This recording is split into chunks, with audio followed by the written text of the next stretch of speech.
Hi guys, it's time for my July prompts in my one little word pocket page notebook, and I'm going to start July on this right hand page, but before I do that I just want to fill in the last little piece from June's prompts, which was my monthly goal, I guess, which was to have a bit of fun, and I did. I knew I only had a few days, so I organised a movie afternoon with my girlfriend, and it was really great. I don't go to the movies a lot, but we went and watched Tea with the Dames, and it was hilarious, but even more so was the fact that we were easily the youngest people in the theatre by at least a decade, so that was a good time.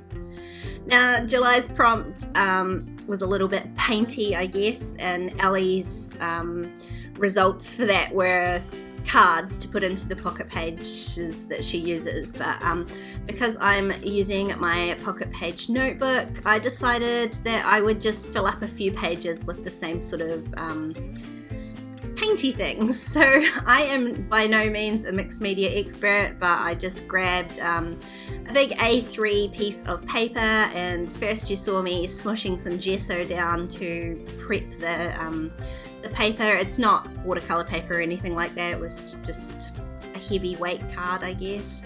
So I used some gesso, and now I'm using the packaging smooshing technique with some of my distress inks and a little bit of water. Now, because July was my official month of rainbows, I decided to do a rainbow paper, and that's where I got my colour scheme from. So I just grabbed out all the inks that I had that I thought would make a nice rainbow, and as you can see, like I said, no expert. I'm just stamping the ink onto my packaging, spritzing a bit of water on it, and then smushing it onto the page. And I do go back and fill in some of the gaps. A lot of the page ended up being sort of yellow, which wasn't necessarily my intention. It's not my favourite colour scheme, but I was happy with it in the end. I got that far, and then I just am impatient, so I dried it off with my heat tool. Then I grabbed this stencil, and I'm again just using the gesso and a palette knife. I didn't get any modelling paste or anything like that. I didn't want it to be too thick because this is already going to be super thick page in my pocket page notebook, so I was hoping just to use the gesso to add a bit of texture, and it actually worked really nicely.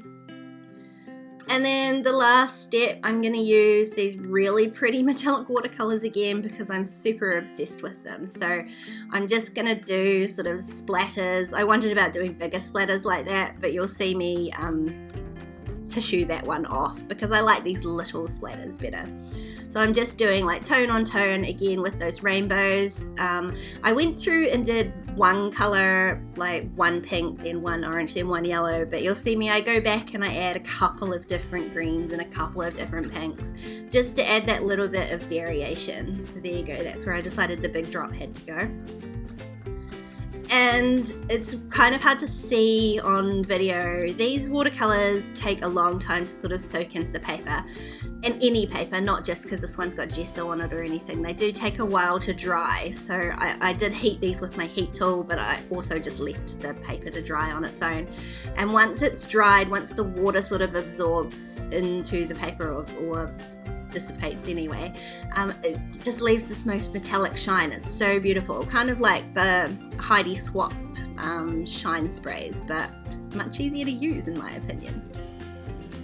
Now I just needed to trim this down, trim those sort of rough edges off the top and bottom, because obviously I'm going to trim these down to fit into my pocket page notebook, so they don't need to be this tall, which was why I didn't do the whole page. I knew that I would be able to trim off a fair amount of it, and my paper trimmer does not go through. With all these layers, it's a little bit thick, so I did struggle to get it cut.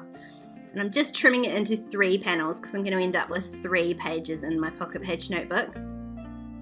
So I've trimmed them down. They're going to be bigger than the page size. I decided to trim them bigger, and once I stick them down, then I will use the page to trim them off. So I'm just trimming a couple of edges so that I can line them up in my notebook, and then I can go ahead and stick them down and trim off the excess. Now, these are super thick paper, so I decided to use really heavy duty double-sided tape instead of just my normal tape runner, which is the right choice. It was definitely, tape runner was not going to hold these down because it is really thick, but man, did I struggle to get the tape off this double-sided tape. It is a really heavy-duty double-sided tape, and I really struggled. You'll see me here, and I edited out so much of this. It's not even funny. It was so frustrating. So I won't make you watch all of it, but what I'm doing is lining it up to the inside of my pocket page notebook,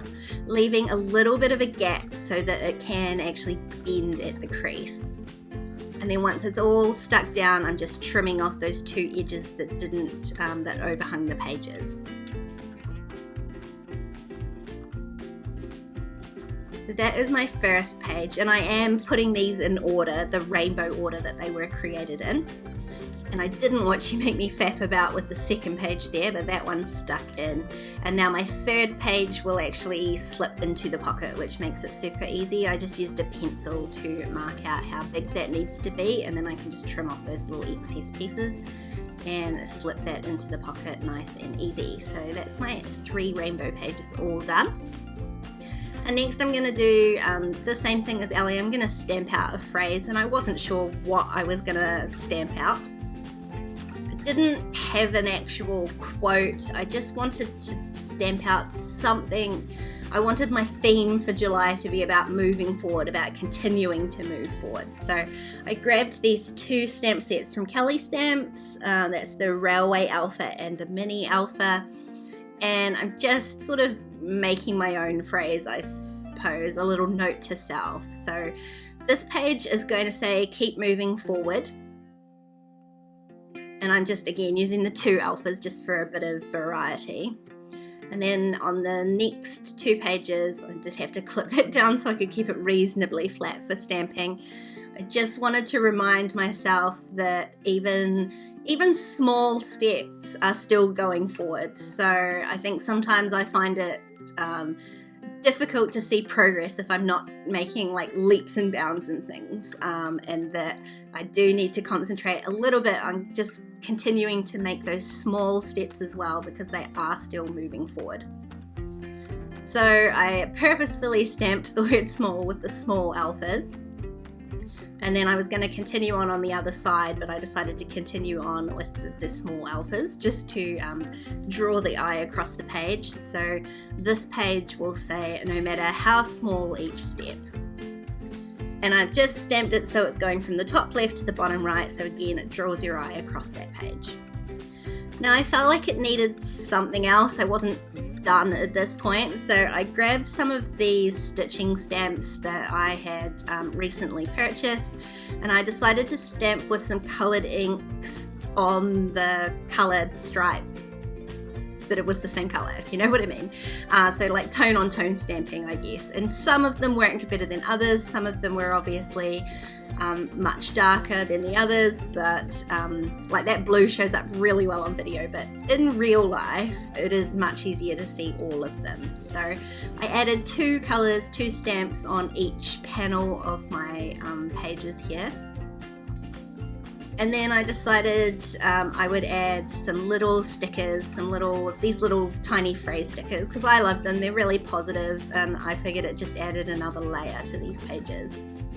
So I'm going to add one little white one to each sort of cluster of circles, and then I go back in and add a black one along with the white ones as well, which I think helps tie those really stark black stamps in. Now I forgot to say that I was stamping with StazOn ink. I wasn't sure what sort of ink was going to work best on these mixed media pages, so I used the StazOn for the stamping, but actually I used those dye inks for those stitched circles, and they stamped fine too, so probably anything would have worked, probably because it's got that gesso underneath it. It made not a bad base for stamping anyway. Now before I slipped this last piece into my pocket, I wanted to add my intention card for this month, which again is part of my moving theme. I want to make sure I move my body a bit more this month. So I just stuck my pre-printed card onto the same metallic-y base papers that I've been using throughout this album. And once I add my date sticker, date tab on here, I can call this month's pages all done. Let me know down below if you're a mixed media person. I aren't really. It's not something I use a lot, but I have to say I really enjoyed this month's prompt, so maybe it's something I should try a bit more of. So do let me know down below if you are, and if you are, what's your favorite media to use? Like, what's something I should try, because I quite enjoyed it. If you liked this video, please give it a thumbs up, and don't forget to subscribe to my channel if you haven't already. If you want to keep watching, there's a couple more videos on screen. Otherwise, I'll see you next time. Bye!